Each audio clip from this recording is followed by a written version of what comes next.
1999, democracy as a form of government has witnessed its longest spell in Africa's most populous country, Nigeria. Questions have been raised concerning the free and unbiased nature of elections conducted in Nigeria. It is also apparent that despite its population, Nigeria's voting patterns across the years show clear apathy from citizens. For example, with over 68 million registered voters during the 2015 general elections, only about 43.65% of voters turned up. Nigeria's president was voted into power by less than 16 million people.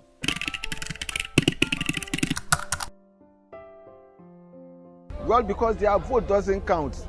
Like, personally, as I am now, it's one of those things that made me not to have my PVC of recent, because what I see is not my expectation is not what I'm saying. It is because people believe that many times they have casted their vote, they have selected their leader, voted for their leader, and then the dividend of democracy is not here to be found. We have been listening to promises and promises. People don't vote because they think at the end of the day, after all the stress voting, they will see something different. Sometimes their vote doesn't count. Sometimes you see people stealing ballot balls from polling units. So that's the reason why people think about it like, oh, if I will have to stay back at home and have rest of mind and peaceful mind, not to go there and stress myself at the end of the day, my vote doesn't count. I think that's the perception. I think security challenges. I think the last election I was watching from home, and I can still remember the pictures of, like in my head, of a woman crying that her son was shot. And I think that is one thing that keeps people from going out to vote. That fear, that insecurity. People are out there to cast their vote, but yet again, there are systems in play for your vote not to count. There's rigging, there's this and that. The whole political system is messy.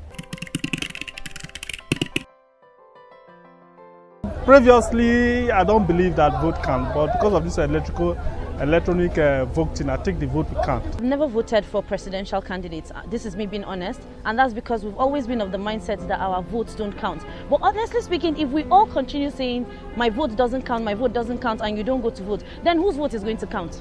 How about if we just decide, okay, let me play my part, and this time around we count? If it doesn't count before, I'm sure that this new system in place, I'm believing, I have the confidence and the faith that it will count this time. Nigerians now are wise.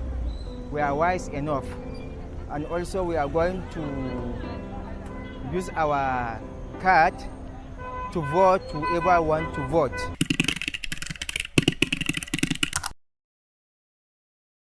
Ignorance is out of ignorance. Somebody did a calculation on social media that if you sell your vote for 10,000 naira, for 4 years you'll be getting, divide it by 4 years, you'll be getting 7 naira a day. If you sell it for another amount, you'll be getting 28,000 a day, which is nothing to write home about. Honestly, it's not good at all. It's not good to sell your votes. For me, I can't sell my votes. People selling their votes, to me, it's a personal thing. You get it? Because I am now. Why should I be selling how much are you going to pay me for me to sell my vote? So there are people saying they will sell their vote for 5K, 10K. What for? Nigeria is a country whereby if you do one thing or the other, you're going to survive, definitely. Except if you're just being at home, being lazy, and then you're expecting that you're taking election as your business. You understand? That when it's time for you to just go there, get your PVs, then sell it out. So it is not done that way. People are not aware, and then people are hungry, people are poor. Nigerians are in serious poverty. Like, there's no, if you check surveys that have been done, personally I've done some surveys, people are, some families cannot afford to eat 3 times a day in Abuja, not to talk of other states in Nigeria. Some people can barely eat once a day, and even that food, is almost nothing compared to food that goats and dogs are eating. So people are poor, people are hungry. And that is one thing I believe those who have succeeded in ruining Nigeria to the point that we're in right now are leveraging on. They're leveraging on the poverty level of Nigerians, knowing that people who do not know their left from their right, who are hungry, would actually sell their votes. Most people are just brainwashed by religious leaders.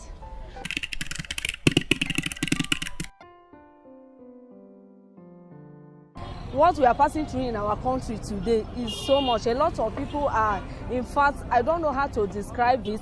There are a lot of hungries in the town. A lot of, things, prices of things became expensive.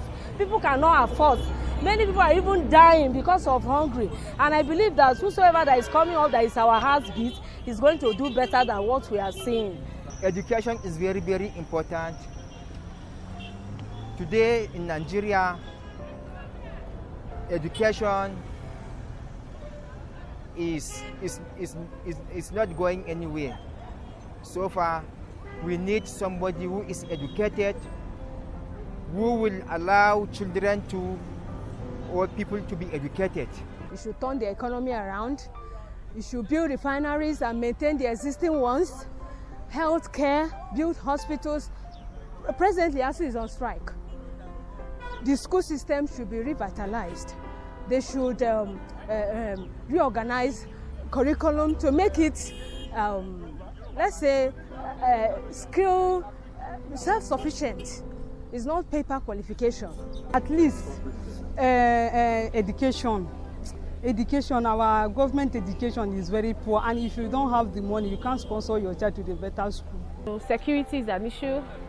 We actually robbed in my area like just a few days ago. It happened the next day. So it's increasing. The economy is bad. It's not an excuse for people to steal. It's not an excuse for kidnapping to go on and all that. But we cannot help the fact that people are finding it difficult to feed. Now, the first thing I'm going to speak about is that the number one priority of every governance is security to lives and properties of their citizens. Now, when there is security, people can now start going about their businesses. But it is now, we have come to a point in Nigeria whereby you can go out, you're not even assured of coming back home. Every day you come back home, you have to thank God. Different things happening, and we don't even see resolutions to all these things. Nobody is saying anything. Number one, our education. Number two, electricity. Number three, the economies of Nigeria, like all this border they close, everything, nothing is moving. Hardship full everywhere. We are suffering so much.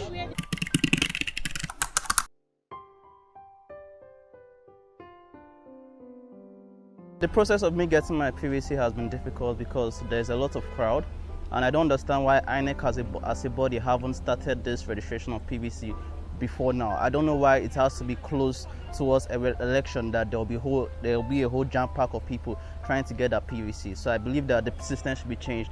And yet again, on this PVC thing, I feel like everyone has a BVN and an NIA, national identity card. I don't know why we have to still go through this process. I believe PVC should be something that should be printed out to you and be called upon to come and pick it up. So I don't know why this system has to be so hectic, because this is one of the system being so hectic is one of the reasons why people are not coming out to get their PVC. Not really easy, because coming to this place now, I went to Secretariat first. They told me that they are doing something like that in Eagle Square. So I went to Eagle Square. From Eagle Square, they now told me that it's this old parade ground. I have to take transport again to this place.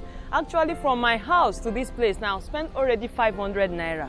Getting to this place again, we are on queue, and they gave me a ticket for me to come back tomorrow.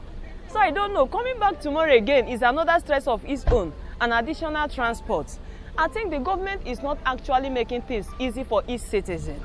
It won't take them anything for them to, these centers, they can fix it in to a close by places, even in schools and in churches, so that it can be easy for people to get this PVC without stress, even financially. I was here yesterday, I'm here today. And the reason why I'm here is because I did a registration online, and you can imagine, I stay here in central area, and they were asking me to go, there are no available slots of where for me to capture here, that I need to go all the way to Kuje. Kuje, from central area to Kuje, how do I go to Kuje on a working day? That was the appointment I was given. And when I tried rescheduling, guess where they took me to? The available slots was either Abaji or Kwali or Gogolada. Like on a work day, how do I do that? So that's the reason why I've been coming here, and that's the reason why I don't have a PVC, but I'm going to make sure that I get a PVC. One, you will come, you will key up. When you key up, after sharing, they said they normally give ticket. I don't know what that ticket for. When you collect ticket, you go from there again. They will ask you to come tomorrow. When you collect ticket today, they will ask you to come the next day to obtain your PVC. some of us came here, like for me, I came here yesterday as early as 5 a.m. and up till now, up till today, I'm here to get my PVC. Okay? So I think what they need to do is get enough staffs that will attend to the youth, the crowd, so that people can get their PVC. Because so many people came from far places. So many people came as far as Suleja, even the outside Abuja. So it will be very wrong for someone to spend his time, his energy, his money to come to this place, and you are not able to achieve your aim of coming here. Now this is my day 2 here at the old parade ground, all in the struggle to get the PVC. Now yesterday we were here for virtually the whole day, struggling for tickets, not even to go inside, struggling for the first ticket. Okay? Now after spending the whole day, virtually the whole day here, at the end of the day, we were all made to go home without the ticket. We're here again this morning because we know that by hook or by crook, we must do this thing, it must be done. We've gotten a ticket, but they're telling us to come back tomorrow. You can see the irony of it. For me personally, I'm coming all the way from Ido, close to the Abuja University.